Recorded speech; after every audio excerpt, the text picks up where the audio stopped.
Ngayon, kung gusto nila manatili, para hindi masakit sa kanila, hindi masakit sa pinggan. Hindi, basta gusto ko pa rin ano natin sila. Malay mo, hindi natin masabi. Kahit pa kasi pag ating ang alok natin is pakyawan, wala na silang choice talaga.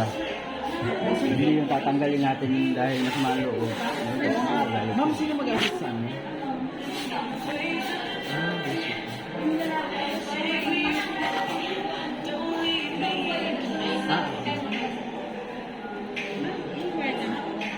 Pero, yun nga, yung aking approach.